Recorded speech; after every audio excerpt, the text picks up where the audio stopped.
Et on termine avec l'exercice 16, qui est le dernier exercice dans cette série pour le chapitre 1. Il a donné deux intégrales. Fonction, c'est une fonction générale, f de x et y. Et il a demandé d'écrire ces deux intégrales en coordonnées polaires. OK? Donc, la question, ce n'est pas calculer l'intégrale, mais écrire l'intégrale en coordonnées polaires.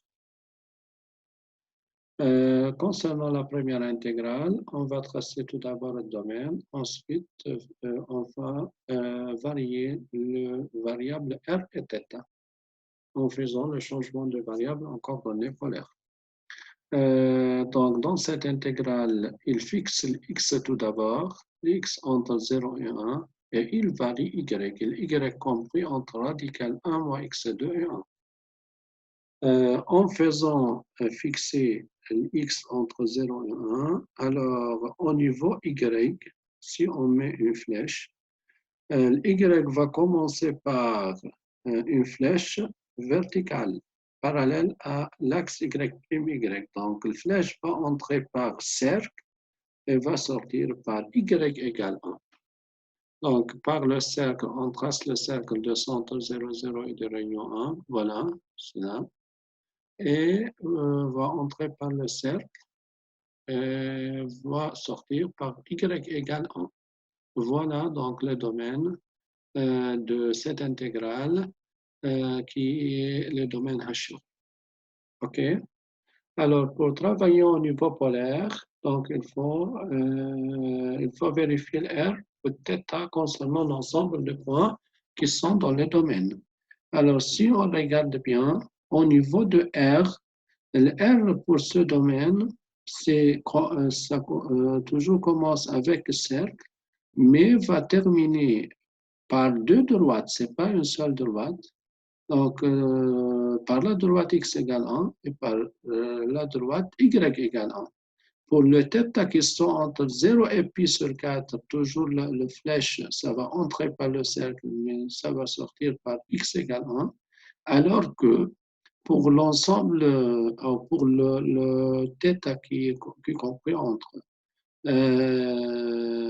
pi sur 4 et pi sur 2, le rayon, ça va entrer par le cercle, ça va sortir par la droite y égale 1. D'où l'intérêt de diviser un domaine en deux domaines. Si on va travailler avec les coordonnées polaires, eh bien, voilà D1 et D2 suivant la première bisectrice.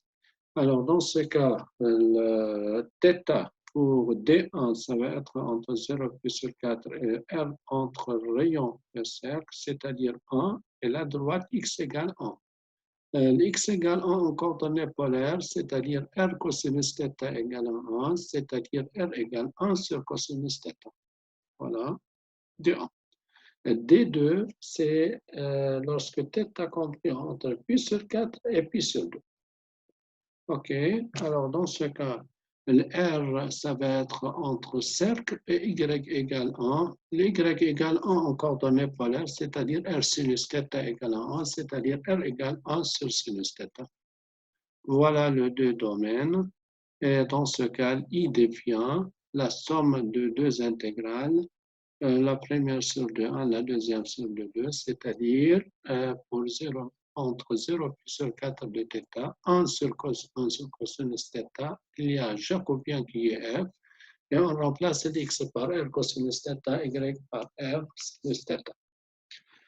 Voilà, plus la deuxième intégrale, suivant les bornes données pour D2. Pour la deuxième intégrale, I2, eh bien, pour tracer le domaine tout d'abord, il a fixé ici le y entre 0 et 1, et on va essayer de faire une flèche suivant l'axe x', c'est-à-dire une flèche horizontale. Alors, si on fait une flèche horizontale, il dit ici que x, ça va entrer par y égale x2, c'est-à-dire la parabole. Voilà, donc va entrer par parabole va sortir par la droite x plus y égale 2. On trace x plus y égale 2. Voilà le domaine assuré. C'est le domaine compris entre la parabole, la droite x plus y égale 2 et l'axe x prime x. Voilà, c'est cette partie assurée. Alors, pour travailler avec R et θ, alors regardons bien. Pour le θ, ça se voit que la plus petite valeur de θ, c'est 0 et la plus grande valeur de θ, c'est pi sur 4. OK. Alors maintenant, ça revient à chercher le R. Le R, c'est au niveau de tout le point. Il y a le cercle ici. Donc, le R pour l'ensemble de tout le point, toujours va commencer par la parabole et va sortir, va terminer par la droite. OK? Donc, lorsqu'on dit par la parabole, il faut essayer de transformer en coordonnées polaires. On transforme l'équation cartésienne en équation en coordonnées polaires. Donc, on obtient R égale sinus θ sur cosinus carré θ.